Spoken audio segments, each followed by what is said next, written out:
guys, I'm back and my paintings are dry. These cute little guys here. I'll bring you in for a close-up.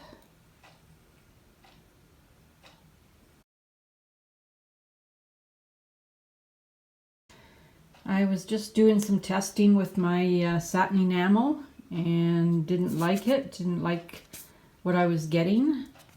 So I decided to do a balloon smash on it. And the Satin Enamel really, with the balloon smash, give it a cool effect. I'm sure it's coming in clear. There we go.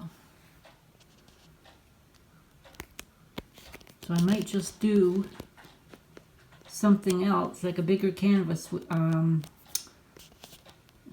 background of black, maybe gold and gold, dirty pour or a flip cup, and then a balloon smash on it with, you know, maybe both of these colors or just the blue. I don't know. This one also is the same thing. It was another test that I did. Decided to balloon smash on it, and it's really, really, really cool.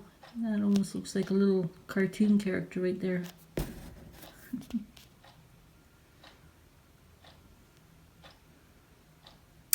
Yeah, I think what I did was I didn't put enough of the enamel in the white.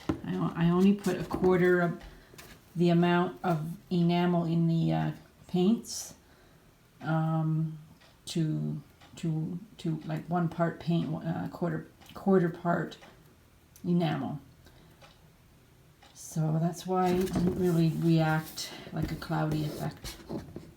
But I like these, they're pretty cool.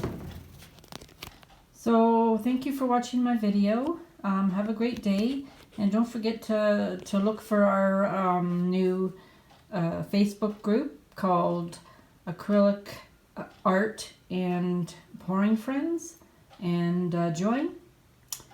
And I will see you in my next video. Have a great day. Bye for now.